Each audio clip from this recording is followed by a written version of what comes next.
ในวันที่28เมษายน2026กรมประเมินผลและการจัดซื้อจัดจ้างกระทรวงการเงินได้จัดกองประชุมทาบทามใส่ห่างกฎหมายว่าด้วยการจัดซื้อจัดจ้างด้วยทุนของรัฐฉบับปรับปรุงโดยการเป็นประธานของทานสุริวัฒน์สุวรรณจุ่มคำรองรัฐมนตรีกระทรวงการเงินมีต่างหน้าจากกระทรวงองค์การจัดตั้งเทียบเท่าขั้นศูนย์กลางบรรดาเชี่ยวชาญจากองค์การจัดตั้งสากลและกรมกองเกี่ยวข้องเข้าร่วมในกองประชุมท่านสุริวัฒน์สุวรรณจุ่มคำกล่าวว่ากฎหมายว่าด้วยการจัดซื้อจัดจ้างฉบับเลขที่30/สพส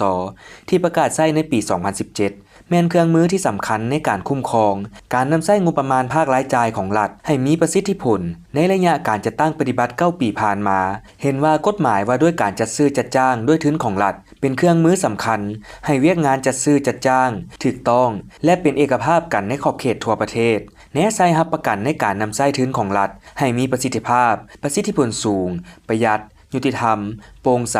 และสามารถตรวจสอบได้เพื่อประกอบส่วนเข้าในการพัฒนาเศรษฐกิจสังคมแห่งชาติเป็นอย่างดีเคียงคู่กับด้านตั้งหน้าก็ปราศจากบ่ได้ด้านอ่อนและข้อยุ่งยากต่างๆนิติกรรมในการคุ้มครองเวียกงานจัดซื้อจัดจ้างด้วยทุนของรัฐยังมีบางเงื่อนไขบ่ทันสอดคล้องกับสภาพเงื่อนไขในปัจจุบันฉะนั้นเรียกร้องให้บรรดาผู้เข้าร่วมกองประชุมจงพร้อมกันระดมแนวความคิดเห็นให้รอบด้านประกอบเข้าในกฎหมายฉบับนี้ให้มีเนื้อในครบถ้วนและสามารถจะตั้งปฏิบัติได้